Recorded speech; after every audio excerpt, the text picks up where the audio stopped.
Recording in progress.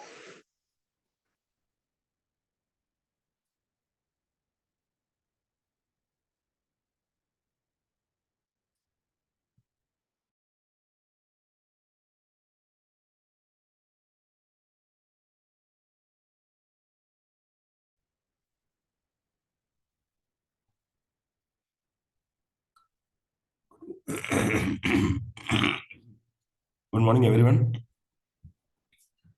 Good morning, sir.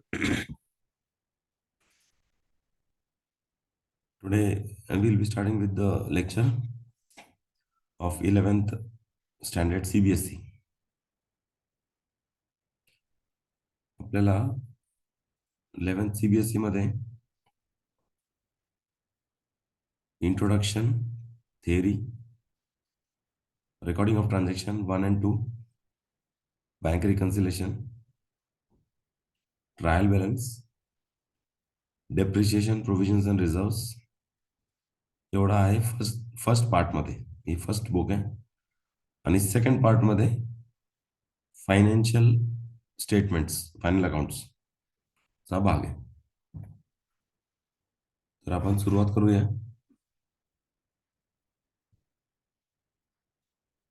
माझी screen दिसते सगळ्यांना? Yes, sir. Yes, sir. माझी स्क्रीन दिसते सगळ्यांना? Yes.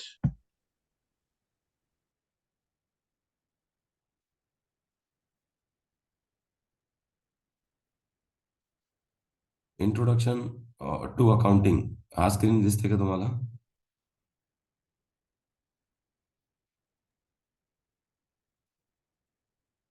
Yes, sir. Yes, sir. Okay.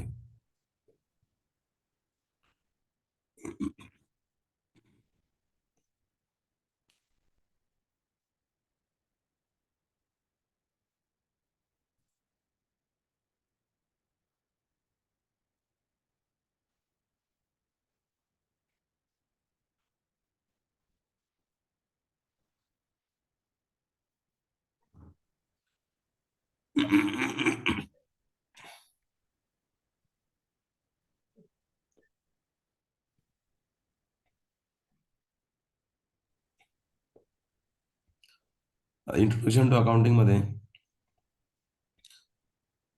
आपलं स्टार्टिंग 1941 साली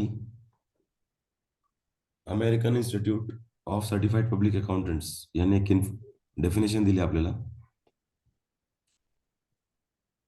ते म्हणतात, accounting is an art of recording, classifying, summarising in a significant manner, आणि सर्वात मोठा important, in terms of money. Transactions म्हणजे व्यवहार, इव्हेंट्स घडामोडी, which are at least of, in part at least of, financial character and interpreting the results thereof. म्हणजे नुसतं लिहिणे नाही, त्याला इंटरप्रेट ही करणे. आणि इकॉनॉमिक डेव्हलपमेंट झाल्यानंतर त्याचा स्कोप अजून वाढला आणि 1966 ला द प्रोसेस ऑफ आयडेंटिफाईंग ओळखणे, मेजरिंग म्हणजे मापणे, कम्युनिकेटिंग म्हणजे संवाद करणे. कशाचा संवाद करणार? इकॉनॉमिक इन्फॉर्मेशन, आर्थिक माहिती. कशासाठी? To permit informed decision. कोण घेणार डिसिजन? जजमेंट्स कोण घेणार? Decision by the users of information. Information काय आहे? Accounting information. तर युजर्स ऑफ अकाउंट्स प्रायमरली दोन पार्टमध्ये असतात. एक इंटरनल युजर्स आणि एक एक्सटर्नल युजर्स. तर इंटरनल मध्ये कोण कोण आहे? मेसेजवर लिहिता येईल का तुम्हाला?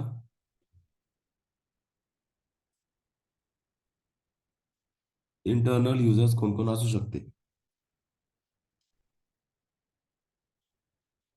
चॅटवर लिहिता येईल का?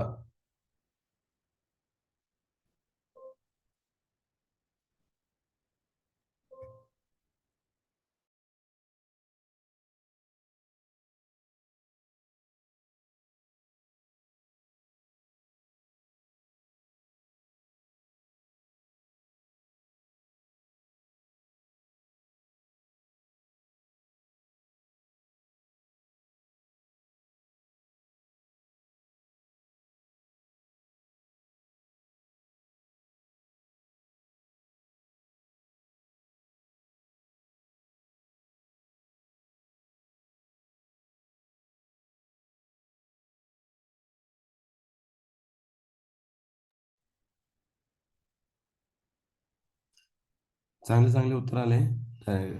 डायरेक्टर, ऑडिटर एक म्हटले. ऑडिटर म्हणजे जे इंटरनल ऑडिटर म्हणजे जे कंपनीच्या आतमध्ये जे बसणार आहे, ते जर असेल तर मग internal. Company accountants, owners, promoters, management, accounting staff of the firm, even managers, director and accountants आणि जनरल स्टाफ पण युजर्स ऑफ अकाउंट्स असू शकणार. एक्सटर्नल युजर कोण कोण असू शकते ते सांगता येईल का आपल्याला?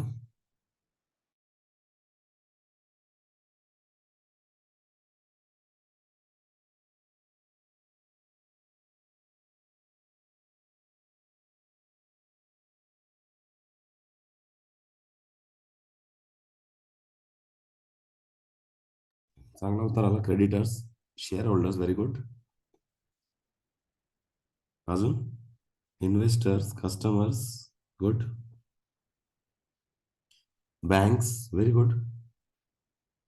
बँक्स म्हणजे lenders, tax authorities,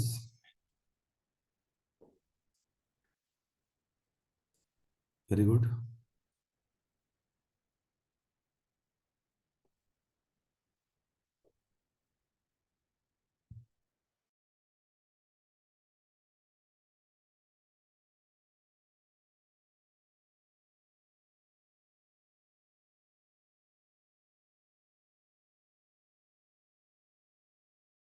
potential investors, very good, very good.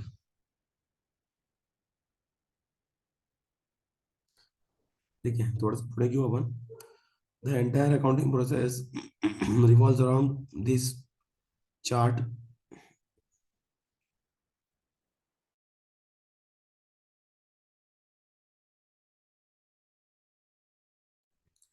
Communicating accounting information which can facilitate decision maker making, internal and external users. आणि सगळं बेस्ट आहे इकॉनॉमिक इव्हेंट्सवर. तर डिसिजन मेकर्स आणि इकॉनॉमिक ऍक्टिव्हिटीज हे दोघांना लिंक करणारा फॅक्टर म्हणजे अकाउंटिंग. स्पेसिफिकली रिझल्टसाठी, with result of their decisions, म्हणजे त्यांनी जे डिसिजन घेतलं त्याचा काय परिणाम पडला. 66 नंतर accounting principles board of AICPA also emphasise the function of accounting is to provide, far important आहे, quantitative information primarily in the nature and about economic events that are intended to be useful in economic decisions.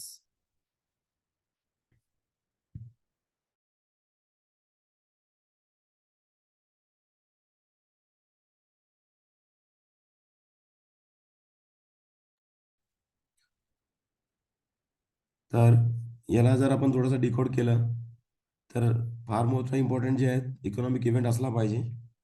त्याला identify करणे, major, record and communicate, त्याचं organisation आणि त्याची information intended user पर्यंत पोहोचवणे. अकाउंटिंगची history,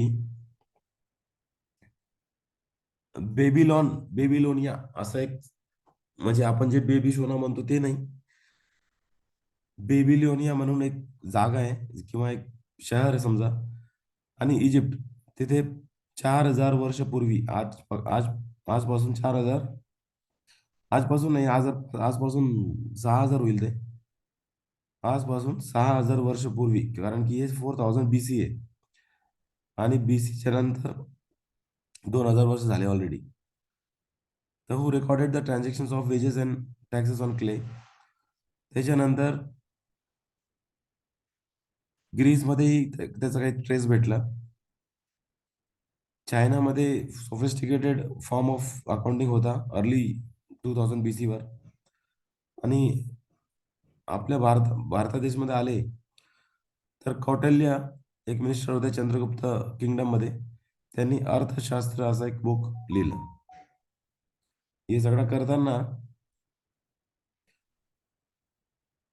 जे प्रायमरी ज्यांना जास्त मानतो आपण ते आहे हे महानुभाव, लुक्का, म्हणजे माझी प्रोनाउन्सिएशनवर जाऊ नका.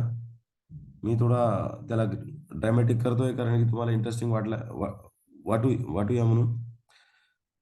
हे लुका पिकोलिया काहीतरी नाव आहे यांचा. एक फ्रान्स होते हे साहेब. त्यांनी एक पुस्तक लिहिली 1494 मध्ये, म्हणजे ऑलमोस्ट आजपासून 500 वर्षापूर्वी.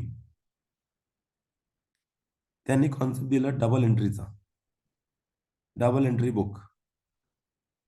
यांनी स्वतःनी कधी क्लेम केलं नाही की बाबा मी इन्व्हेंट केलंय म्हणून, पण त्यांनी हे नॉलेज सगळ्यांकडे स्प्रेड केलं, सगळ्यांना दिलं हे नॉलेज. त्यांनी कुठून गोळा केला याचा काही ट्रेस आपल्याला माहित नाही.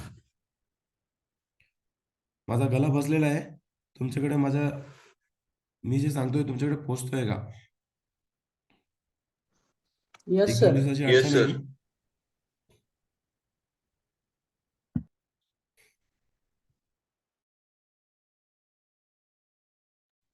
मी जे बोलतोय तुमच्याकडे पोहोचतोय का?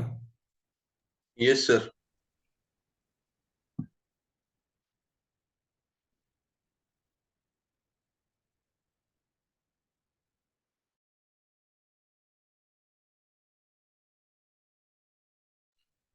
Very good. काही लोकांनी रिप्लाय दिलाय. पूर्ण अकाउंटिंग याच्यावर बेस्ड आहे. Economic events. इकॉनॉमिक इव्हेंट्स असला तर त्याला आपण अकाउंटिंग करणार आहे. याच्यावर आपण बोललो identification, measurement, recording and communication. Recording काय करायचं आहे? Economic events that are identified and measured in financial terms. These are recorded in the books of accounts in monetary terms and in chronological order. Communication कोणाला करणार? Communication आपण internal users, external users. Organisation म्हणजे एक business एंटिटीला म्हणतो आपण organisation. Organisation प्रॉफिटसाठी पण असू शकते अँड नॉट फॉर प्रॉफिट साठी पण असू शकते. आणि त्याचा साईज आणि कॉन्स्टिट्यूशन वेगळा वेगळा असू शकते. कॉन्स्टिट्यूशन म्हणजे तो कंपनीज ऍक्टमध्ये आलेला आहे की प्रोप्रायटरशिप आहे, पार्टनरशिप फर्म आहे, कॉपरेटिव्ह आहे, कंपनी आहे, लोकल अथॉरिटी आहे, म्युन्सिपल कॉर्पोरेशन आहे, आर्टिफिशियल ज्युडिशियल पर्सन आहे, याच्यापैकी काही असू शकते. इंटरेस्टेड युजर्स आपण बोललो त्याच्यावर, इंटरनल आणि एक्सटर्नल युजर्स. इंटरनल मध्ये chief executive officer, financial officer, vice president, unit managers, plant managers, store managers, line supervisors etcetera. External मध्ये present and potential investors, other financial institutions, debenture holders, stakeholders, tax authorities, regulatory authorities, SEBI, trade unions, stock exchanges, customers, etc. वेगळे वेगळे लोक वेगळे वेगळे कारणांनी books of accounts refer करत असतात. ज्यांनी माल विकलाय आपल्याला किंवा आपल्याला पैसे दिलेत त्यांना त्यांचे पैसे कधी परत भेटणार त्याच्यासाठी बुक्स रेफर करत असतात. प्रोस्पेक्टिव्ह इन्व्हेस्टर्स बघत असतात की त्यांची इन्व्हेस्टमेंट चांगली आहे की नाही, गव्हर्नमेंट अथॉरिटीजला त्यांचे रेग्युलेशन्स पाळले गेले की नाही आणि त्यांना टॅक्स बरोबर भेटते की नाही, त्याच्यासाठी बुक्स ऑफ अकाउंट्स रेफर करत असतात. अकाउंटिंगचे प्रायमरीली 3 भाग आहेत. एक फायनान्शियल अकाउंटिंग जे प्रायमरीली आपण शिकणार आहे या सेशन्समध्ये. फायनान्शियल अकाउंटिंग जे systematic recording of financial transaction and preparation and presentation of financial reports in order to arrive at a measure of an organization's success and financial soundness. त्याच्यानंतर cost accounting आहे. Specifically cost accounting, तुम्ही सगळे graduate आहात. Cost accounting म्हणजे expenditure आणि त्याचा various impact एक एक ऍक्टिव्हिटीवर ते बघण्यासाठी आपण कॉस्ट अकाउंटिंगचा वापर करत असतो. आणि डिसिजन घेण्यासाठी जे आपण अकाउंटिंग करत असतो ते आहे मॅनेजमेंट अकाउंटिंग. जे कोण डिसिजन घेणार? कंपनीचे स्पेसिफिकली इंटरनल लोक. मॅनेजमेंट स्वतःसाठी मॅनेजमेंट अकाउंटिंग करून घेते. त्याच्यामध्ये sales forecast, cash flows, purchase requirement, manpower needs, environmental data, etcetera etcetera असू शकते. कॅपिटल बजेटिंग पण मॅनेजमेंट अकाउंटिंगचा भाग असू शकते. आपली अकाउंटिंग जी केली आपण ते कशी असावी, अकाउंटिंग जे करणार आहे आपण किंवा अकाउंटिंग इन्फॉर्मेशन कसं असावा, तर हे आपल्या गर्लफ्रेंड बॉयफ्रेंड सारखं असतात ते असणार आहे. आपले गर्लफ्रेंड बॉयफ्रेंड रिलायबल पाहिजे, आपला पार्टनर रिलायबल पाहिजे, रिलायबिलिटी पाहिजे, must be dependable on the information, reliability पाहिजे, डिग्री ऑफ करस्पॉन्डन्स, काही चुका नको आणि भेदभाव नको, बायस म्हणजे भेदभाव, आणि फेथफुली रिप्रेझेंट व्हायला पाहिजे. तुम्ही एक गाणं ऐकलं असेल, 100 साल पहले तुम्हें प्यार करता था, त्याचा काय फायदा आहे का आज? पण ते पुढची लाईन फार इम्पॉर्टंट आहे, आज भी करता हूँ कल भी करता हूँ. अकाउंटिंग इन्फॉर्मेशनचाही असं आहे, 100 साल पहिले मैं करोडपती था, किंवा माझा बिझनेस असा करत होता तसं करत होता, त्याचं काही महत्व नसणार आहे. रेलेव्हन्स म्हणजे आजच्या घडीत जे इन्फॉर्मेशन भेटते आपल्याला ते किती रेलेव्हंट आहे याच्यावर टाइमली इन्फॉर्मेशन पाहिजे, आणि त्याची करेक्टनेस, ॲक्युरेसी ही पाहिजे, आणि it must help in prediction and feedback, म्हणजे आपण पुढे काय होऊ शकते त्याचा एक प्रिडिक्शन आपल्याला करता आला पाहिजे. आपला पार्टनर अंडरस्टँडेबल पाहिजे, असा असला की बाबा आपण काय बोललो किंवा तो काय बोलतोय आपल्याला काही लक्षात येत नाही, तर फार अवघड होऊन जाईल. तर 3 फॅक्टर आहे, रिलायबिलिटी, रेलेव्हन्स आणि अंडरस्टँडेबिलिटी. हेच फॅक्टर आपण आपल्या पार्टनरमध्ये शोधत असतो. एक्झाम्पल फक्त तुमच्या समजण्यासाठी आहे, फार बोलत जायची गरज नाही, आणि तुमच्या पर्सनल जीवनात मला घुसायची सध्या इच्छा नाही. अंडरस्टँडेबिलिटी म्हणजे decision makers must interpret the accounting information. जी इन्फॉर्मेशन दिलेली आहे ते अंडरस्टँडेबल पाहिजे, आणि अंडरस्टँडेबल असण्याचा अर्थ असा आहे की त्याला बघितलं किंवा त्याला रीड केलं तर मी डिसिजन फॉर्म करता आला पाहिजे मला. तीनच फॅक्टर आहे, रिलेव्हन्स, कम्पॅरेटिबिलिटी आणि रिलायबिलिटी. माझे प्रोनाऊन्सिएशनवर जाऊ नका, एक मिनिट प्लीज.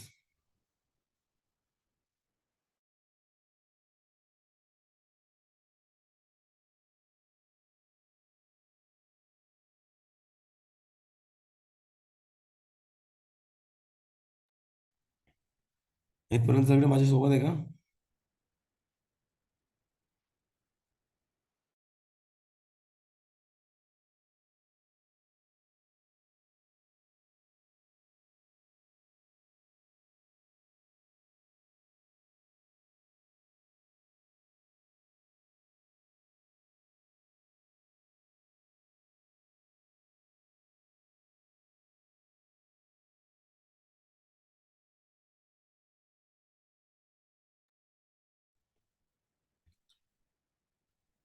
आवाज येते सगळ्यांना?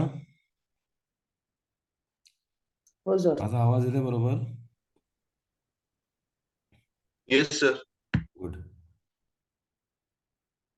फायनान्शियल बुक्स अकाउंट्स दोन गोष्टीसाठी बनवत असतो आपण. एक आपल्या बिझनेसच्या प्रॉफिट अँड लॉस किती आहे, आणि माझी बिझनेसची आर्थिक स्टेटस म्हणजे आर्थिक अवकात किती आहे, फायनान्शियल पोझिशन किती कशी आहे, आणि चांगली आहे का वाईट आहे, हे पाहण्यासाठी आपण बुक्स ऑफ अकाउंट्स प्रिपेअर करत असतो.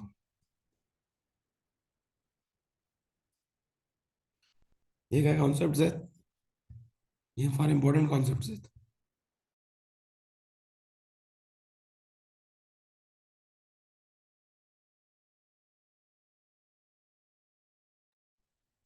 एंटिटी म्हणजे business entity,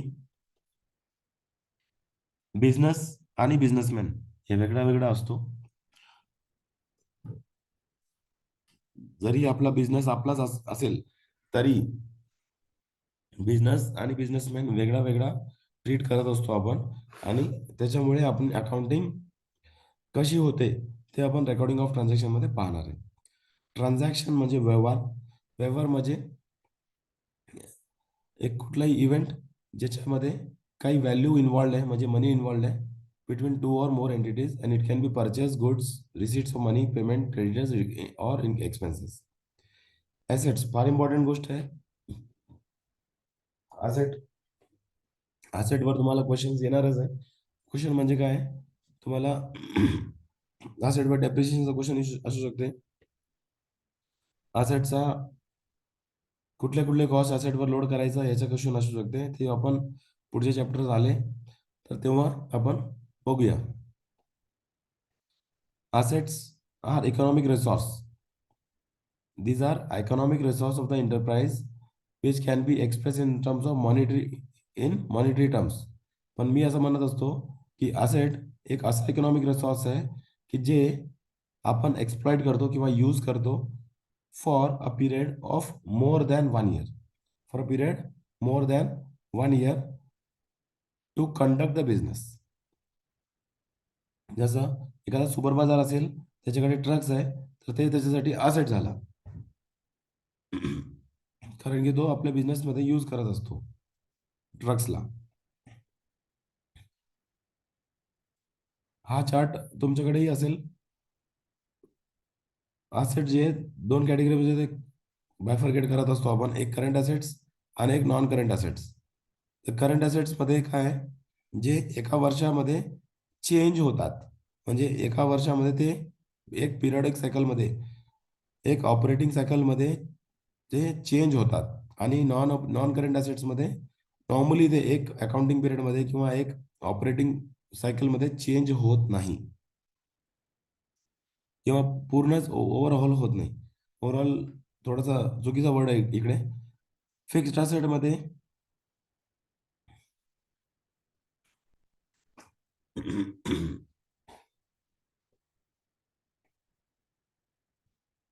fixed असेटमध्ये tangible assets आहे.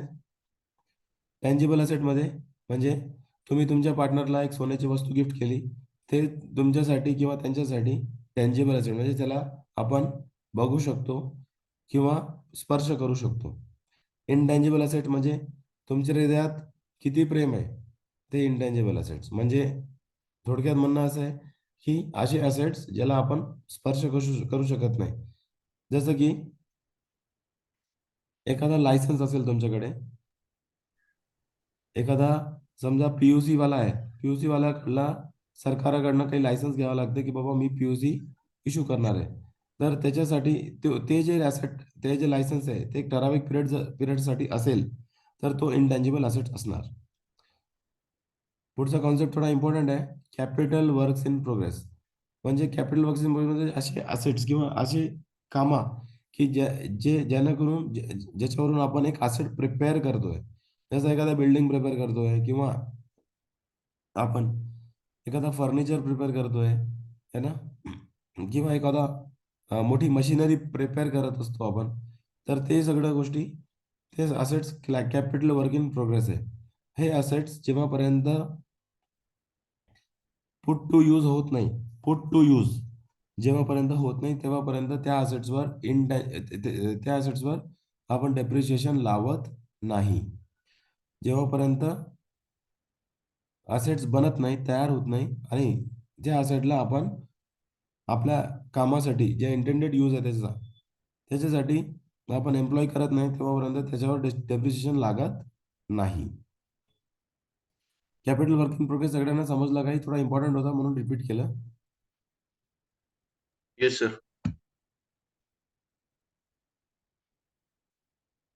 हा, एकाने आन्सर दिला, इंटँजिबल असेट मध्ये गुडविल पण असतो. Very good.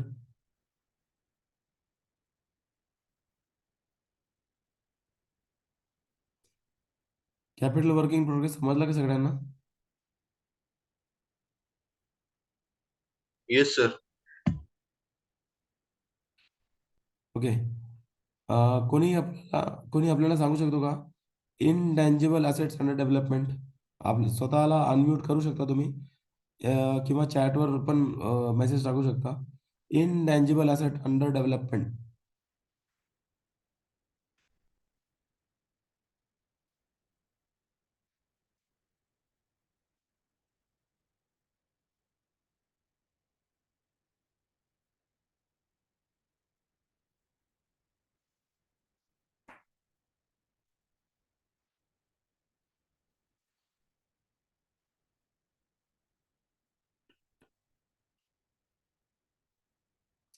एकाने सांगितलं ट्रेडमार्क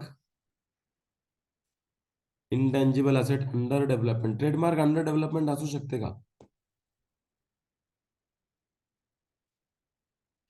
आणि जर असेल तर त्याचा मूल्यांकन मी कसं करणार? फायनान्शियल टर्म्स मध्ये कसं मूल्यांकन करणार?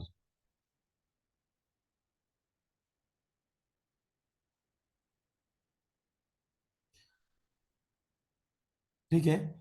याचा एक आन्सर देऊ का मी? म्हणजे एक थोडासा रेलेव्हंट एक्झाम्पल देतो तुम्हाला, पण लक्षात येईल. Yes sir. 4 वर्ष अगोदर आपल्या आपण जगतो की मरतो याचा प्रश्न पडला होता कोविडमुळे. बरोबर आहे की नाही? Yes, sir. सगळ्यांनी पाहिलं की नाही कोविडचा काळ? Yes sir. Yes sir. बाकीच्यांनी पाहिलंच नाही बाबा. कोविडचा काळ बघितलं की नाही बाबा?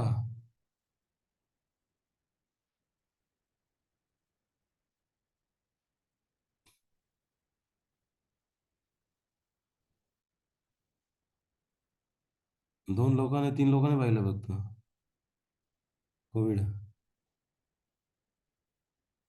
तुम्हाला सर्दी खासी झाली नाही तेव्हा 2020ला 21ला? हं? झाली झाली बाबा, सगळ्यांना झाली. आता आता येते मेसेज. तर कोविडमध्ये एक पुण्यामध्ये इन्स्टिट्यूट होती, सिरम इन्स्टिट्यूट ऑफ इंडिया असं काहीतरी होतं. ऐकलंय का?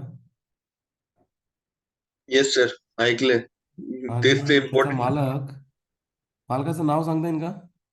सायरस पुनावाला. CEO वगैरे जे थोडा चर्चेत होता. सायरस पुनावाला. सॉरी, सायरस पुनावाला. थोडा आवाज तुमचा कमी येते मला. तुम्ही चॅटमध्ये टाकता येईल का? सायरस पुनावाला. हा, काहीतरी पुनावाला नाव होतं त्याचं. आधार आधार पुनावाला असं काहीतरी नाव होतं त्याचं. सायरस सायरस पुनावाला. नव्हता बहुतेक. सायरस नव्हता. ते आधार पुनावाला असं काहीतरी होतं. ठीक आहे. पुनावाला नाव होतं त्याचं. आडनाव सी तर CYRUS. सायरस पुनावाला. तेव्हा तुमचा आवाज ना मला येत नाहीये Mane sir. Okay okay okay. तुमची बोलताय ना मला लक्षात येत नाहीये, कारण की आवाज फार कमी. ठीक आहे, जे काही असेल पुनावाला तर होता काहीतरी. सायरस असेल, आधार असेल, कोणीतरी असेल. आपल्याला त्याच्या नावावर जायचं नाहीये. फक्त ते एक रेलेव्हंट एक्झाम्पल द्यायचा होता. तर तेव्हा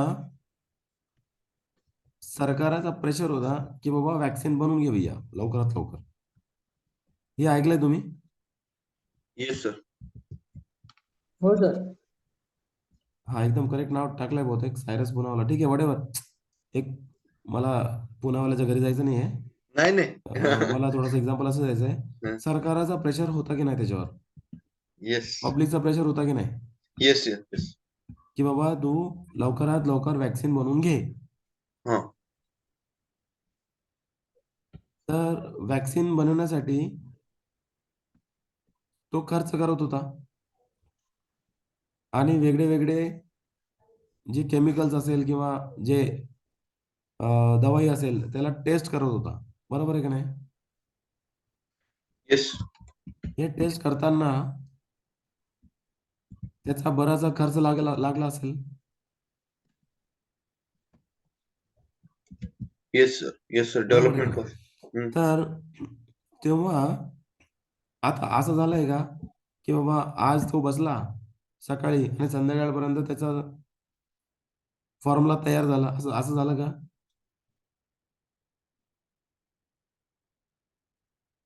साधारण त्याला बराच महिने लागले, त्याला बराच काळ लागला, नाही की नाही? महिने लागले आणि त्याला लागल्यानंतरही त्याने टेस्ट केला, त्याला काही जंतूंवर केलं, त्याच्यानंतर ह्युमन्सवर केलं. ज्यांनी ज्या ज्या ह्युमन्सनी त्यांना कन्सेंट दिला त्यांच्यावर टेस्ट केला. ज्यांच्यावर टेस्ट केला त्यांचा पण त्यांनी इन्शुरन्स वगैरे काही काढला असेल, त्याचे पैसे पण या बाबाने भरले असेल. बरोबर आहे की नाही? Yes, sir. लक्षात येते की तुम्हाला एक्झाम्पल? Yes. Development. तर हे जे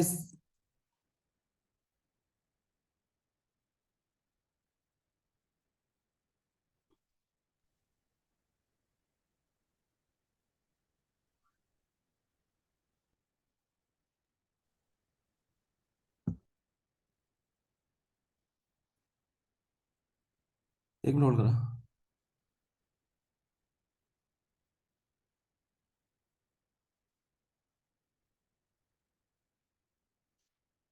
आवाज येते मला माझा प्रॉपर? Yes, sir. येतोय. काही नेटवर्कचा इश्यू नाही ना? नेटवर्कचा काही इश्यू भासत नाही ना आपल्याला? आवाज येते माझा प्रॉपर? नाही नाही. आवाज येते प्रॉपर? ओके, नो हो इश्यूज sir. म्हणतात कोणतरी.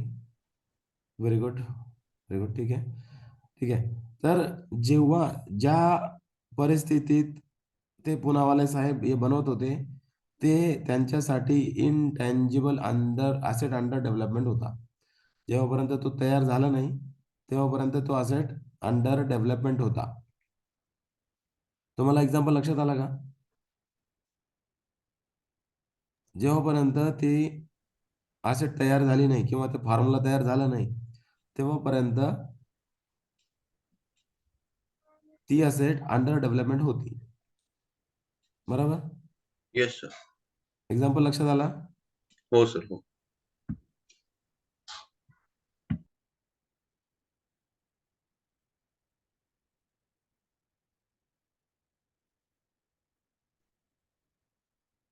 ठीक आहे,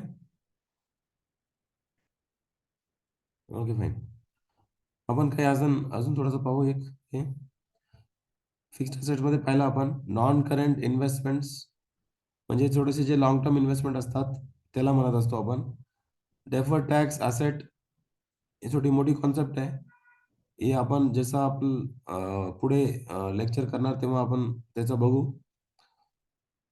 long term loans and advances, त्याच्यानंतर करंट इन्व्हेस्टमेंट्स जे शॉर्ट टर्मसाठी असतात. इन्व्हेंटरी म्हणजे स्टॉक. ट्रेड रिसिव्हेबल्स म्हणजे सन्ड्री डेटर्स वगैरे.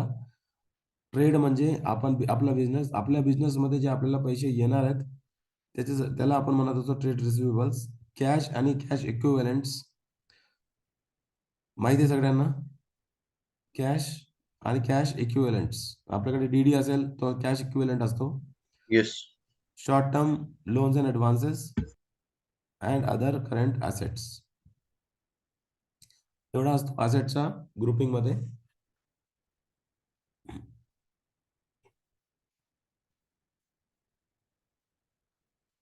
लायबिलिटी सगळ्यांना माहिती आहे. लायबिलिटी म्हणजे आपण दुसऱ्यांना देय आहोत. म्हणजे I owe something to somebody. जसं मी समजा एक इंटरनेट कनेक्शन घेतलं, तर इंटरनेट कनेक्शन वाल्यांना मला काही पैसे द्यायचे आहेत, तर ती माझी लायबिलिटी आहे. बरोबर? Liabilities are obligations and debts often that an enterprise has to pay at some point of time in future, and they represent the creditor's claim on the firm's asset. ही थोडी लाईन थोडी भारी आहे इंग्लिशवाली. याचा फक्त अर्थ असा आहे की एक एक्झाम्पल देतो मी, चुकलं तर मला सांगा. तुकाराम महाराज माहिती आहे सगळ्यांना? Yes sir. हो सर. तुकाराम महाराज माहिती आहे सगळ्यांना? हो दोन सर. लोकांना माहिती आहे. बाकी लोकांनी मोबाईल ठेवून झोपले बाजूला. सकाळची गोड झोप येते. एकदम काही लोकांना मी फोन करून उठण्यासाठी सांगितलंय आज. ते तरी जगले की नाही, उठले की नाही बाबा. ज्यांना ज्यांना माझा मिस कॉल आला ते उठले की नाही, त्यांचा हो पाहिजे मला आता.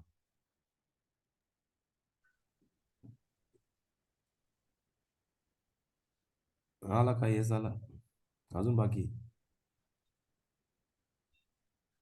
काही लोक मेसेज करतायत, काही डायरेक्ट रिप्लाय करतायत. ते थोडस कॉम्बिनेशन वर्ष या व्हायचं. लाईनचा अर्थ असा आहे, तुकाराम महाराज म्हणे की त्यांचा व्याजाचा धंदा होता किंवा व्याजाचा बिझनेस होता त्यांच्या फॅमिलीचा. ते म्हणायचे की दुसऱ्यांची गहाण वस्तू आपल्याकडे जे असते ते आपल्याला आपल्यावर भर येते. म्हणजे आपली असेट नाही, ती आपली लायबिलिटी आहे असं म्हणत होते ते. त्याचं मराठी एकदम रूपांतरण मला येत नाहीये. पण लायबिलिटी म्हणजे आपण दुसऱ्यांकडनं काही घेऊन ठेवलंय किंवा आपल्याला काही द्यायचं आहे दुसऱ्यांना, तर ते आपल्याला लायबिलिटी असते आपली. ठीक आहे. बॉरोइंग्स वगैरे आपली लायबिलिटी असते.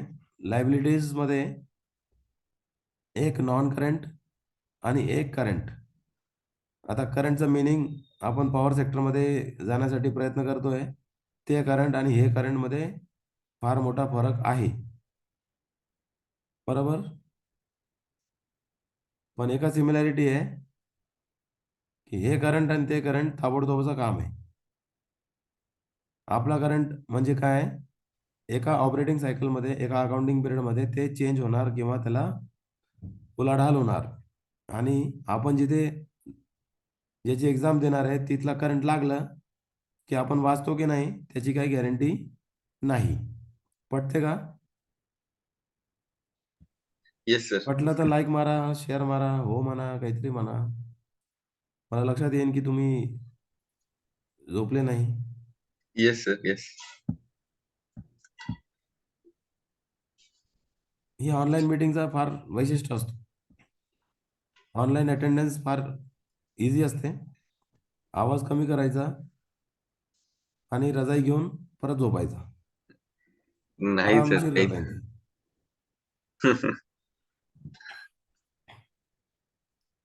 कोण कोण झोपलेला आहे बाबा मेसेज ते करताय ते. सकाळी?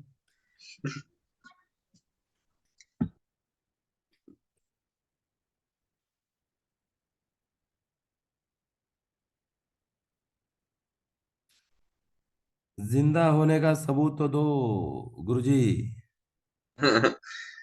जिंदा होने का सबूत तो दो गुरुजी,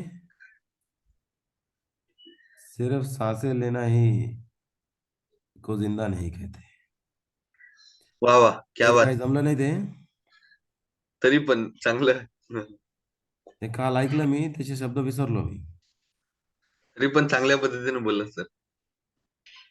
ते परत ऐकून उद्या सांगतो मी. Okay sir. ओके. बरं का. ओके.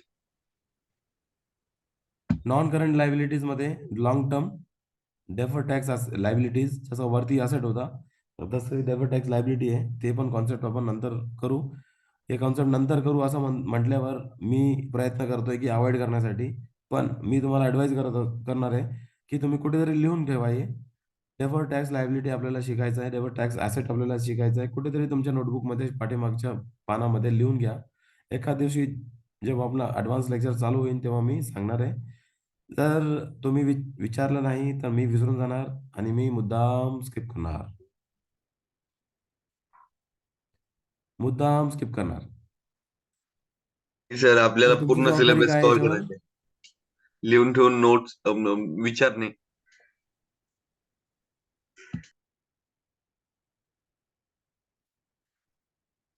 तुम्हाला मला आठवण करून द्यायचा आहे. डेफर्ड टॅक्स असेट काय, डेफर्ड टॅक्स लायबिलिटी काय, हे समजून घेण्यासाठी. Yes sir. नाहीतर मी लय शाळा आहे, मी ते स्किप करणार. ठीक आहे. झोप निघाली का असं ऐकल्यानंतर? तुम्ही म्हणत असाल की सर कसं म्हणते. Long term provisions, other long term liabilities, छोटे छोटे कॉन्सेप्ट आहे. एक मोठ्या पिरियडसाठी मी काही प्रोव्हिजन करून ठेवलेली आहे. 100 साल बाद मुझे तुम्हें प्यार करना है, उसके लिए काही प्रोव्हिजन करून ठेवलं आहे, तर long term provision. Short term borrowings म्हणजे 1,000 रुपये उसने दे बाबा, उद्या देतो, परवा देतो, जे कधी भेटत नाही ते. आपल्या धंद्यामध्ये जे आपल्याला माल आणलाय किंवा सर्व्हिसेस घेतले, त्याचे पेबल्स म्हणजे ट्रेड पेबल्स, जे इकडे बसत नाही हे इकडे बसणार करंट लायबिलिटीजमध्ये. आणि उद्या परवामध्ये मी तुला KFC घेऊन जातो किंवा मॅकडॉनल्ड घेऊन जातो, हे शॉर्ट टर्म प्रोव्हिजन आहे. आजपासून गोळा करायचे त्याचे पैसे, ते आहे शॉर्ट टर्म प्रोव्हिजन्स. ठीक आहे, आलं लक्षात? Yes sir. Current assets and liabilities are involved in an operating cycle, and these are realized or settled in a period of within 12 months. Items are primarily for tradings, and current items are cash or cash equivalents. इथपर्यंत okay? इथपर्यंत all okay आहे का? Yes sir. Yes, yes. sir. येऊ का 7 वाजले बंद करू? नाही, येस सर. 1 तास कंटिन्यू करू. चालू ठेवू का नाही? चालू ठेवू शकता सर. 1 तास कंटिन्यू करू. म्हणजे जसं 6:15 ला चालू केलं तर. आवाज आवाज मला तुमचा येत नाहीये. चॅटवर लिहिलं ना बेटर राहील. माझा रिक्वेस्ट आहे, चॅटवर लिहा. हां, हां. कारण की मला आवाज माझ्या सिस्टममध्ये काही इश्यू असेल किंवा काहीतरी असेल, पण तुमचा आवाज मला येत नाहीये, किंवा तुमच्या मोबाईलमध्ये काही इश्यू असेल. Yes sir. हां. चालू केलं. कोणीतरी म्हणे की 6:15 चालू केलं होतं. नाही, मी 7:30 पर्यंत चालायला काही हरकत नाहीये. मला असा वेळेचा नाही. I teach bye passion. I was concerned about your time. मला शिकवण्यामध्ये आनंद भेटतो आणि नॉलेज शेअर करण्यामध्ये मला आनंद भेटतो. तर even if it is 7:30, even if it is 8 जरी वाजले तर मी चालू ठेवू शकतो. चालेल सर उलट. ओके, कंटिन्यू म्हणतायत लोक. Yes sir. येस. बरेच लोक जागे आहे, काही महिला नाही आहे ते जगलेले, म्हणजे काय ते मराठीत मला येत नाही. ठीक. कॅपिटल म्हणजे भांडवल, जे आपण आपल्या बिझनेसमध्ये, धंद्यामध्ये जे आपण पैसे किंवा वस्तू किंवा सामान टाकत असतो किंवा आणत असतो, ते त्याला आपण भांडवल म्हणतात किंवा कॅपिटल म्हणतात. Capital can be in form of cash and capital assets. आणि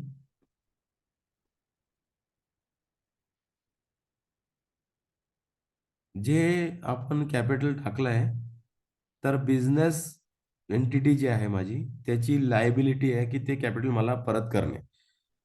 म्हणजे काय, बिझनेस आणि बिझनेसमॅन हे वेगळा वेगळा असतो. मी जे पैसे दिले बिझनेसला, ते बिझनेसची लायबिलिटी आणि माझा इंडिव्हिज्युअल माझा असेट आहे, पण माझी बिझनेसची ती लायबिलिटी म्हणून ते लायबिलिटीमध्ये साईडमध्ये दाखवत असतो आपण. याच्यावर आपण बोलूया. somebody said की सर 8 वाजतापर्यंत नको, ऑफिसला जायचंय. I can understand madam. I will not stretch it to up to 8. A few more minutes because we have to cover these few more items. आता सेल्स, प्रत्येक गोष्ट सेल्स नसते. प्रत्येक गोष्ट सेल्स नसते. जे विक्री झालं ते सेल्स नसते. ज्या फील्डमध्ये किंवा ज्या गुड्समध्ये मी ट्रेड करत असतो, ज्याच्यासाठी माझा बिझनेस बनलेला आहे, त्याचा सेल केला तरच माझा सेल. म्हणजे माझी जर समजा फर्निचरची दुकान असाल, तर मी फर्निचर विकला तर माझा गुड सेल्स असं म्हणावं लागेल मला. जर माझ्या स्टेशनरीची दुकान आहे आणि मी ऑफिसचा फर्निचर सेल करतोय, तर ते माझा सेल्स ऑफ गुड्स नसणार.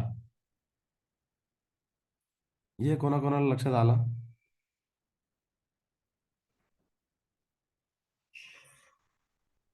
हे कोणाकोणाला लक्षात आला?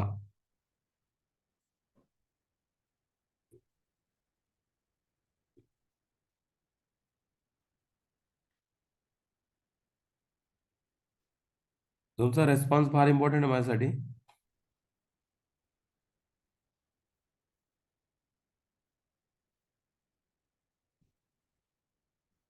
ओके, काही जणांचा रिप्लाय आलाय.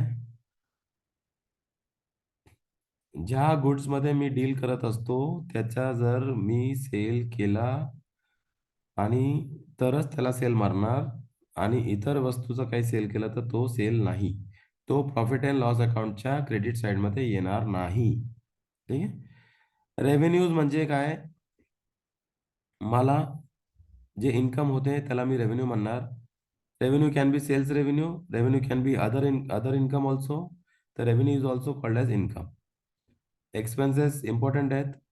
एक्सपेन्सेस एक्सपेन्सेस म्हणजे जे बिझनेससाठी रेलेव्हंट आहे, बिझनेससाठी केलेलं आहे, ते माझा एक्सपेन्स. एक्सपेन्सेस मध्ये depreciation, rent, wedges, salaries, interest, insurance, cost, light वगैरे, वॉटर, टेलिफोन, फ्यूल, असं काहीतरी येणार.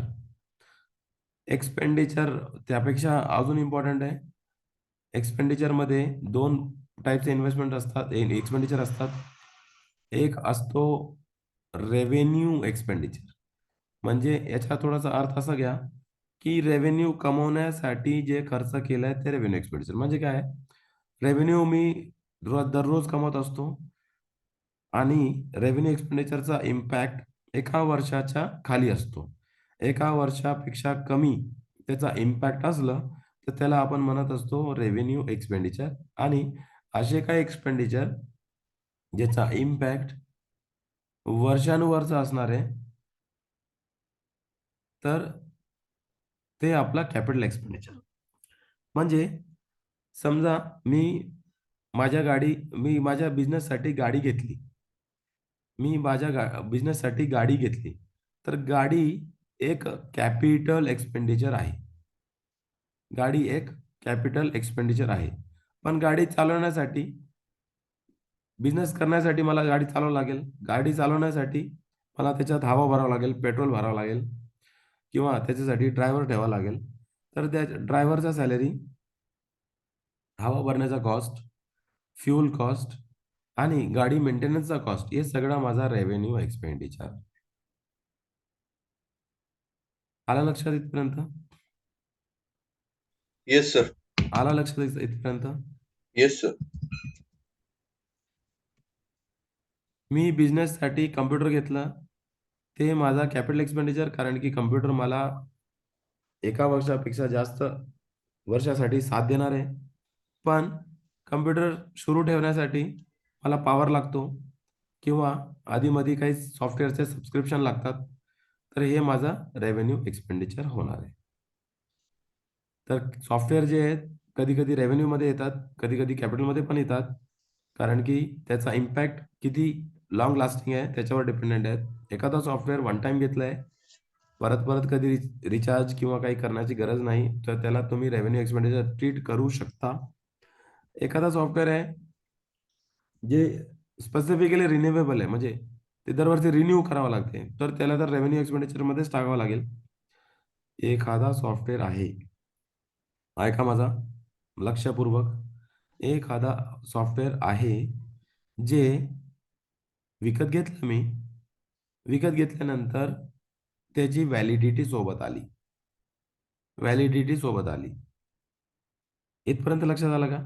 सॉफ्टवेअर घेतलं आणि त्याची व्हॅलिडिटी आली, इथपर्यंत लक्षात आलं का?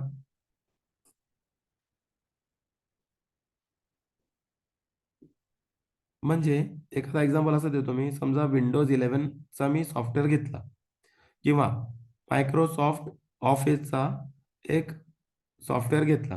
हे कंपनीचं नाव मी घेतोय, हे कंपनी मला काही रॉयल्टी देत नाही, हे फक्त नुसतं नाव घेतोय मी फ्री फंडमध्ये. तर हे सॉफ्टवेअरचा जर व्हॅलिडिटी आली की बाबा तुम्ही सॉफ्टवेअर तर घेतलंय, आज तर पैसे दिले, पण हे सॉफ्टवेअर फक्त मी 5 वर्षासाठी तुम्हाला देणार आहेत, असं जर म्हटलं सॉफ्टवेअर देणारे नाही, तर ती सॉफ्टवेअरची कॉस्ट माझ्यासाठी कॅपिटल एक्सपेंडिचर होणार. इथपर्यंत ठीक आहे? इथपर्यंत ठीक आहे. कॅपिटल एक्सपेंडिचर आणि रेव्हेन्यू एक्सपेंडिचर मध्ये डिफरन्स समजला. फार इम्पॉर्टंट आहे, याच्यावर प्रश्न येणार आहे तुम्हाला. तुम्हाला एखादा एक्झाम्पल देणार आणि तुम्हाला विचारणार की रेव्हेन्यू एक्सपेंडिचर आहे का कॅपिटल एक्सपेंडिचर आहे. जर त्या एक्सपेंडिचरचा इम्पॅक्ट एका वर्षापेक्षा जास्त आहे तर त्याला कॅपिटल एक्सपेंडिचर म्हणत असतो आपण. आणि त्याचा इम्पॅक्ट जर एका वर्षाचा कमी आहे, एका वर्षापेक्षा कमी आहे, तर त्याला आपण रेव्हेन्यू एक्सपेंडिचर म्हणत असतो. कॅपिटल एक्सपेंडिचर जे असतो आपल्याला त्याला आपण स्प्रेड करत असतो 4-5 वर्ष, जे जे लाईफ ऑफ द ॲसेट आहे. जसं समजा एखादी गाडी घेतली मी आणि गाडी 10 वर्ष चालणार आहे किंवा आरटीओचा परमिशन 15 वर्ष असते, तर गाडी 15 वर्ष चालणार आहे. तर एक नॉर्मल एक्झाम्पल घेतलं की बाबा 15 लाखाची गाडी घेतली आणि 15 वर्ष चालणार आहे, तर मोठा मोठा हिशोब असा आहे की दरवर्षी आपण ही जे वस्तू घेतली आहे, गाडी घेतली आहे, त्याचा दरवर्षी डेप्रिशिएशन लागणार 1 लाख रुपये. एक्झाम्पल लक्षात आलं का? डेप्रिशिएशनचं एक्झाम्पल लक्षात आलं? 15 वर्ष चालणारी गाडी आणि 15 लाखाला घेतली. जर मी स्ट्रेट लाईन मेथडवर गेलो, तर प्रत्येक वर्षी 1 लाख रुपयाचं डेप्रिशिएशन घेईल. हे लक्षात येते का सगळ्यांना? Yes sir. Yes, sir. डेप्रिशिएशनचा कॉन्सेप्ट लक्षात येते का? Yes sir. तुमचा आवाज ना मला येत नाहीये. जे अनम्यूट करून बोलतायत ना, त्यांना आवाज येत नाहीये मला. तर शक्यतो चॅटवर करा. तुमचा आवाज असा बघतो मी. टेक्निकल काही गोष्टी, काही अडचण आहे का? ओके. आता वरती आपण गेलो होतो, ॲसेटचा एक चार्ट होता आपल्याकडे. हे बघा, टँजिबल आणि इनटँजिबल असे 2 ॲसेट्स होते. बरोबर आहे का नाही?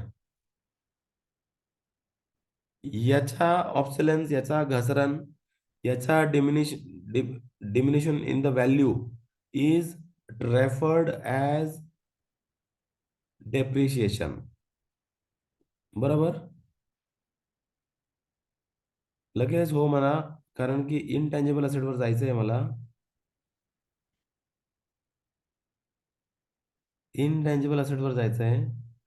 जर इनटँजिबल असेट एका पर्टिक्युलर पिरियडचा असेल किंवा तो एक्सपायर होणारा असेल किंवा त्याची पिरियडिसिटी फिक्स्ड असाल, तर इनटँजिबल असेट वर डेप्रिशिएशन लागत नाही, त्याच्यावर दुसरा काहीतरी लागतो. ते शब्द कोणाला माहित असाल तर चॅटमध्ये टाकता येईल का?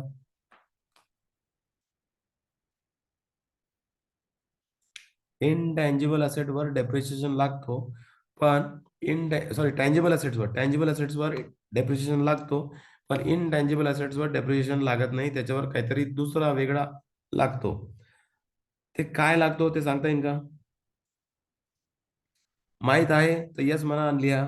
माहित नाही तर नो लिहा. माहित नाही तर मला आन्सर तुम्हाला देता येईल. इनटँजिबल असेटवर टॅक्स लागतो असं कोणीतरी म्हणतो, तर तसं नाहीये. No idea, get an idea. कोणीतरी म्हणते no idea. I will tell you. ठीक आहे. आणि आणखीन काही? एक आन्सर आला बाबा, अमोरगामेशन.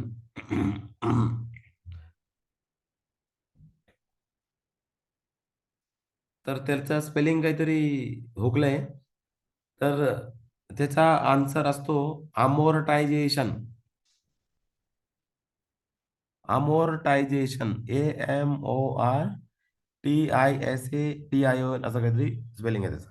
अमोर्टायझेशन कधी ऐकलंय हे वर्ड? अमोर्टायझेशन कधी ऐकलंय का? कमीत कमी अमोर्टायझेशन ऐकलंच नाही काही पार्टिसिपेंट्सने. ठीक आहे, काय हरकत नाही. अमोर्टायझेशन आणि डेप्रिशिएशन एकच असतो, एक सारखा असतो, सेम असतो. बरोबर आहे की नाही? मी काय म्हणतो तुम्हाला, अमोर्टायझेशन आणि डेप्रिशिएशन सेम असतो. मी तुला प्रेम करते किंवा करतो, आणि किंवा तू मला लय आवडते, हे दोन्ही गोष्ट सेम आहे. बरोबर आहे की नाही? हे डेप्रिशिएशन आणि अमोर्टायझेशन सेमच असतो. हे एक्झाम्पल फक्त तुमच्या समजण्यासाठी आहे, फार इमोशनल व्हायची गरज नाही. अमोर्टायझेशन आणि डेप्रिशिएशन सेम असतो, फक्त त्याचा अर्थ असा आहे की ते जे कॅपिटल एक्सपेंडिचर आहे that has to be spread over the useful life of the asset. The tangible ॲसेटचा जे लाईफ आहे त्या लाईफमध्ये स्प्रेड करावं लागेल त्याची कॉस्ट. इंटँजिबल ॲसेटची लाईफ जर सर्टन असेल तर त्या पिरियडमध्ये त्याला आपण स्प्रेड करत असतो, त्याला म्हणतो अमोर्टायझेशन. 2-3 कॉन्सेप्ट्स आहे, लवकर लवकर घेतो. एक्सपेन्सेस झाला, एक्सपेंडिचर झाला. प्रॉफिट म्हणजे मी जे रोज काम करतोय, ज्यासाठी मी माझा बिझनेस उभारलेला आहे, त्यात सामान विकण्यामध्ये आणि खरेदी करण्यामध्ये जे माझा नफा झाला त्याच्यासाठी त्याला मी म्हणत असतो प्रॉफिट.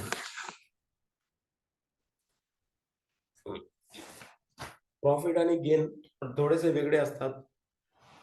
प्रॉफिट आणि गेन थोडे वेगळे असतात. ऑल ऑफ अ सडन काहीतरी झाला, एखादा अशी इव्हेंट झाली की जे रुटीन मधली नव्हती किंवा अनसर्टन होती, त्याच्यामध्ये काही आपला फायदा झाला तर त्याला आपण गेन म्हणत असतो. प्रॉफिट आणि गेन थोडेसे वेगळे असतात, पण सगळा प्रॉफिट आणि सगळ्या गेन्सवर टॅक्स लागत असतो आणि सगळे प्रॉफिट अँड लॉसला हिट करत असतात. गेन्स प्रत्येकदा प्रॉफिट अँड लॉसला हिट करत नाही, कधी कधी ते कॅपिटलला पण हिट करत असतात. लॉस म्हणजे नफा. जब तक किया प्यार और प्यार नहीं तो सब व्यापार. आलं का लक्षात? हे लक्षात आलं का? किया तो सब प्यार, नाही तो सब व्यापार. बरोबर. तर लॉस म्हणजे काय? व्यापारामध्ये काही लॉस झाला तर लॉस म्हणजे काय? मी जे टाकले, मी जे इन्व्हेस्टमेंट केली, मी जे विकलं सामान, त्यात मला नुकसान झाला, नुकसान झाला. बरोबर. इथपर्यंत आले लक्षात सगळ्यांना? Very good. डिस्काउंट सगळ्यांना माहिती आहे. इकडे काही महिलागण आहे, त्यांना माहिती आहे डिस्काउंट काय असते. डिस्काउंट मध्ये महिलांना फार आवडते ही गोष्ट.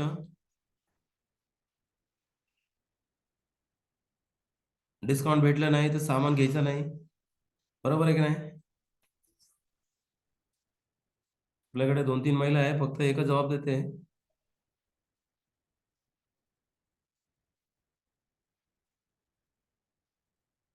आपण आता पॉवर सेक्टर मध्ये जाणार आहोत.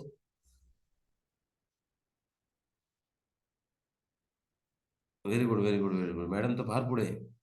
मॅडम म्हणते डिस्काउंट 2 टाईपचे असतात, ट्रेड डिस्काउंट आणि कॅश डिस्काउंट. जेवढे महिला आहेत त्यांना माहित होतं की डिस्काउंट 2 टाईपचे असतात, आणि जेव्हा तुम्ही डिस्काउंट मागत असता तर तेव्हा तुम्ही असा विचार करता का की मी ट्रेड डिस्काउंट मागते का कॅश डिस्काउंट मागते, असा विचार करता का तुम्ही?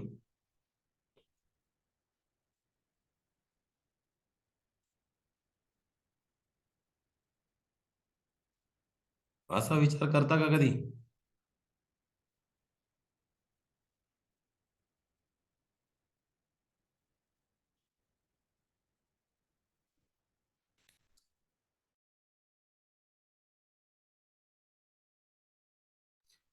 ट्रेड डिस्काउंट म्हणजे काय आहे? काही गोष्टी एमआरपी वर सेल होतात, काही गोष्टी एमआरपी वर सेल होतात आणि होलसेलर किंवा डिस्ट्रीब्युटर जे खालच्या लेवलवर मॅन्युफॅक्चरर होलसेलरला किंवा होलसेलर रिटेलरला जेव्हा देतात किंवा डिस्ट्रीब्युटर जेव्हा होलसेलरला देतात, तेव्हा बिल बनवतात ते एमआरपी वर आणि फायनल खाली ट्रेड डिस्काउंट मारतात. ट्रेड डिस्काउंट म्हणजे काय? त्या बिझनेसमध्ये एक मार्जिन असतो, एक, आणि ते जे डिस्काउंट दिलेला तेवढाच मार्जिन असतो दुसऱ्या खालच्या लेवलला. तर ट्रेड डिस्काउंट नॉर्मली 20%, 30%, 40% असतो. मेडिकल सेक्टरमध्ये 30-40% आरामशीर ट्रेड डिस्काउंट भेटत असतो. जे होलसेलर असतो ते रिटेलरला 100 ची गोष्ट 60 रुपयामध्ये, 70 रुपयामध्ये देतात, आणि रिटेलर 100 रुपयामध्ये विकतात. तर रिटेलरचा ऑलमोस्ट 30 रुपीज 40 रुपीज डिस्काउंट असते, आणि त्याच्यामध्ये समजा 10 रुपये डिस्काउंट जरी दिला तुम्हाला जर एखाद्या रिटेलरने तुम्हाला काही डिस्काउंट दिला तर त्याला म्हणत असतो आपण कॅश डिस्काउंट. म्हणजे इमिडिएट पेमेंट घेण्यासाठी जे डिस्काउंट असते ते कॅश डिस्काउंट असते. आणि सिक्वेन्स वाईज बघितलं तर आधी ट्रेड डिस्काउंट येईल आणि नंतर कॅश डिस्काउंट येईल एका बिझनेस चॅनलमध्ये. वाउचर मध्ये म्हणजे काय, डॉक्युमेंटरी एव्हिडन्स असतो एखाद्या ट्रान्झॅक्शन साठी. गुड्स फार इम्पॉर्टंट आहे. गुड्स फार इम्पॉर्टंट आहे.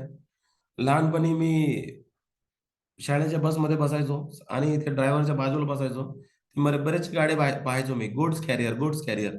मी विचार करायचो की हे सगळे गुड्स कॅरियर तर बॅड करिअर कोणी नाही का? कारण की मला फक्त गुड माहित होता, गुड्स माहित नव्हता.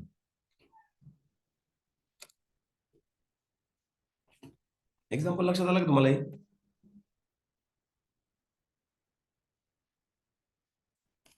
Yes sir. तर जेव्हा जेव्हा मी हा एक्झॅक्टली, कोणीतरी मला गुड इट मीन्स सामान किंवा वस्तू, ते मला मोठा झालो मी तेव्हा लक्षात आलं मला की गुड्स म्हणजे सामान किंवा वस्तू असते. आणि आपल्या बिझनेसच्या कॉन्टेक्स्टमध्ये किंवा आपल्या अकाउंटिंगच्या कॉन्टेक्स्टमध्ये गुड्सच्या डेफिनेशनमध्ये किंवा गुड्सच्या कॅटेगरीमध्ये फक्त तेवढेच सामान येणार ज्या सामानामध्ये मी डील करत असतो. माझी स्टेशनरीची दुकान असाल तर स्टेशनरी माझ्यासाठी गुड्स झाले.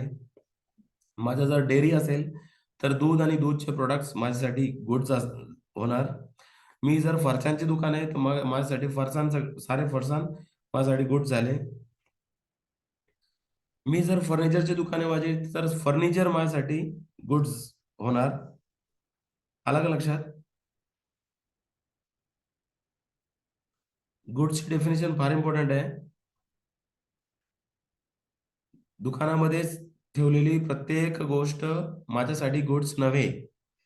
ज्या चेअरवर मी बसतो ते माझ्यासाठी गुड्स नाही, ते माझा असेट. आणि yes, relevant to business item, it is relevant to business but in the items in which the business is dealing, in which the business is trading. Fine. Business मध्ये पैसे टाकले तर कॅपिटल, बिझनेस मधनं पैसे काढले तर drawings. Business मधनं पैसे काढले तर त्याला आपण म्हणत असतो, चांगला शब्द त्याला, ड्रॉइंग्स. ठीक आहे. परचेस, प्रत्येक खरेदी, परचेस नव्हे, प्रत्येक परचेस किंवा प्रत्येक खरेदी परचेस नव्हे. परचेस म्हणजे माझा बिझनेस ज्या गुड्स मध्ये डील करत असते त्याला मी परचेस म्हणत असतो. तर माझा बिझनेस जर समजा किराणाचा असेल तर मी किराणा माल आणला तर ते माझ्यासाठी परचेस. एखादा मी फर्निचर आणला, दुकानामध्ये सामान ठेवण्यासाठी फर्निचर आणला किंवा बसण्यासाठी एखादी चेअर आणली तर ते माझा परचेस मध्ये जाणार नाही, त्याला मी त्याच्या नावाने ओळखणार, तो माझा असेट होणार. आला लक्षात? आणि एखादी गोष्ट अशी असेल की ज्याच्यामध्ये मी डील करत नाही, जसं की समजा मी माझ्या दुकानामध्ये इंटरनेट कनेक्शन घेतलं, आणि कनेक्शन घेण्यासाठी मी राउटर घेतलं किंवा त्याचे डिव्हाइसेस घेतले. तर हे डिव्हाइसेस जर तुम्ही कॅपिटलाइज केलं किंवा कॅपिटल एक्सपेंडिचर केलं तर असेट म्हणता येईल, त्याच्या नावाने ओळखणार. किंवा जर हे एक्सपेंडिचर समजा एका वर्षाच्या कमी कालावधीसाठी असणार तर हे मी एक्सपेंडिचर डायरेक्ट इंटरनेट एक्सपेन्सेस किंवा टेलिफोन चार्जेस किंवा पोस्टेज अँड टेलिग्राम असा रेकग्नाइज करणार, तो माझ्यासाठी परचेस होणार नाही. लक्षात आला इथपर्यंत? प्रत्येक खरेदी other than purchase cannot be recognized as asset. It can be indirect expenses also. Very good. Somebody has written indirect expenses. Indirect expense, of course it is indirect expenses, but the expenditure should be having an impact of less than 1 year. If it is less than 1 year, then it will be recognized as revenue expenditure. If it has an impact for a period of more than 1 year, it will be capitalized and it will be recognized in its true nature and in its true form. Stock दुकानामध्ये ठेवलेली जी वस्तू आहे, जी आपण ज्याच्यामध्ये deal करत असतो, ते माझ्यासाठी स्टॉक किंवा इन्व्हेंटरी म्हणत असतो मी. इन्व्हेंटरीमध्ये एक क्लोजिंग स्टॉक असते, एक ओपनिंग स्टॉक असतो, ज्याच्याकडनं मला पैसे घ्यायचे आहे. डेटर्स, ज्याला मी पैसे देणार आहोत, ते माझ्यासाठी क्रेडिटर्स. तुम्ही माझे स्टुडंट्स आहात, तुमच्याकडनं मी फीज घेणार आहे, तर तुम्ही सगळे माझ्यासाठी डेटर झाले. तुम्ही तुमच्यासाठी मी क्रेडिटर आहे. बरोबर आहे की नाही? इथपर्यंत लक्षात आलं? Yes sir. डेटर क्रेडिटरचा कॉन्सेप्ट इझी आहे, सगळ्यांना माहिती आहे, सगळे फायनान्स मध्येच काम करत असतात. डेटा क्रेडिटर सांगण्याची असे फारशी काही गरज दिसत नाही. आपण शिकलो meaning of accounting.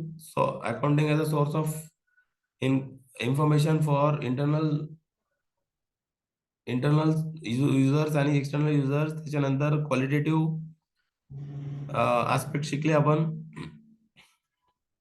Exactly, somebody said debtors and creditors are relevant to sale and purchase base. Yes, exactly, absolutely correct. Absolutely correct. Qualitative characteristics मध्ये रिलायबिलिटी, रेलेव्हन्स मध्ये एक गाणं मी सांगितलं होतं, ते गाणं लिहिता येईल का तुम्हाला? चॅटवर ते गाणं लिहिता येईल का? सगळे जागे आहेत का?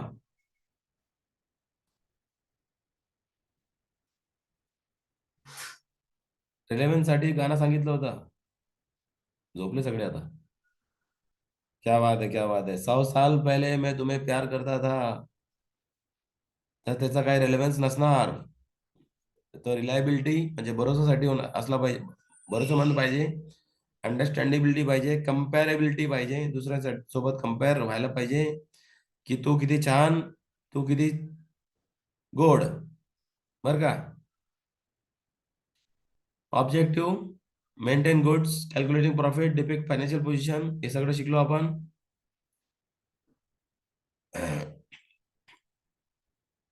Role of accounting is an language of business, historical records, current economic, हे सगळं शिकलो आपण. ठीक आहे. या लेसन मध्ये सर्वात इम्पॉर्टंट म्हणजे क्वालिटेटिव्ह आस्पेक्ट होता. त्याच्यानंतर जे आता कॉन्सेप्ट शिकलो आपण, purchase, sale, expenditure, revenue expenditure, capital expenditure, capital drawings, long term borrowings, short term borrowings, deferred tax asset, deferred tax liability, हे थोडे इम्पॉर्टंट कॉन्सेप्ट होते. आणि या कॉन्सेप्टवर एक मार्काचा क्वेश्चन असू शकणार. आणि याच्यात टेस्ट युअर अंडरस्टँडिंग किंवा बॉक्स असे काही आहे आयटम्स. हे बघा, बॉक्स नंबर 4 आहे. असे काही आयटम्स आहे टेस्ट युअर अंडरस्टँडिंग मध्ये. 3 नंबर, 4 नंबर असे काही आहेत. तर हे सगळं तुम्हाला रिवाइज करावा लागेल. आपण जेवढा इझिली ऐकतो तेवढाच इझिली आपण विसरून जातो. एखादा, मी कालच एक शेअर ऐकलं होतं, ते आज विसरलो मी. बरं का? तर माझा तुम्ही आता ऑलमोस्ट 1-1.25 तासापासून तुम्ही मला ऐकताय.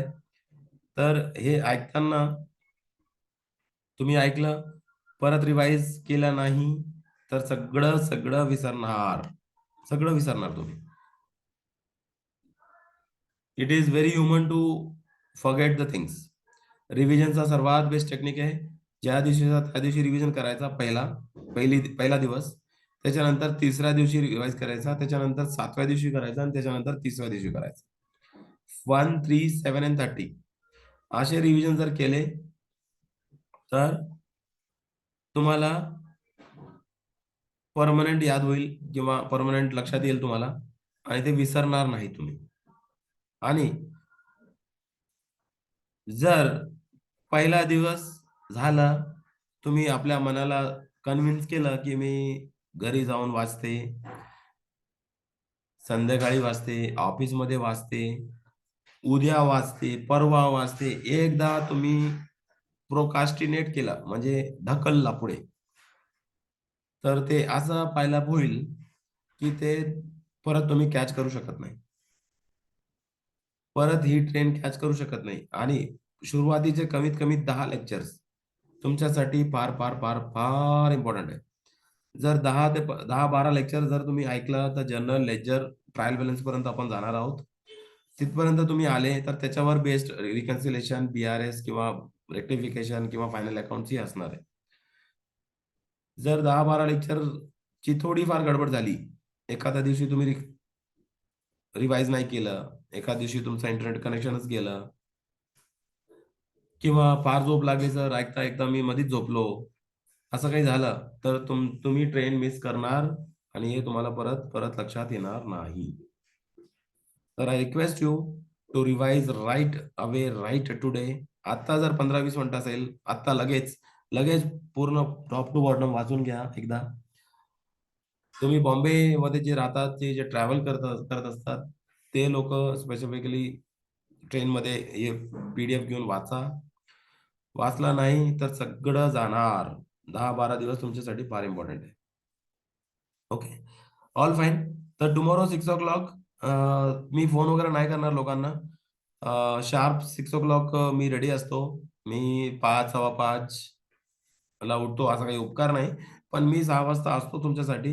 तर तुम्ही 6 वाजता माझ्यासाठी नाही, कोणासाठी येणार 6 वाजता? तुम्ही उद्या 6 वाजता कोणासाठी येणार? चॅटमध्ये लिहिताय का?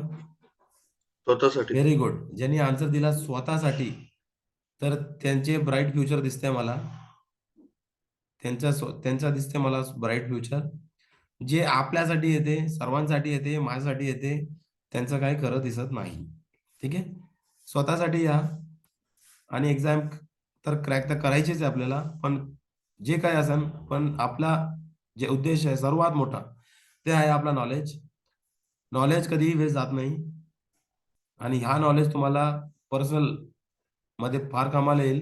तुम्ही स्वतःचा बजेट बनवू शकाल. स्वतःचा तुम्ही एखादा बिझनेस अकाउंटिंग जरी घेतली तर घरी तुम्हाला अकाउंटिंग करता येईल, पार्ट टाइम बिझनेस करता येईल, पार्ट टाइम कामं करता येईल. ऑल फाईन इथपर्यंत.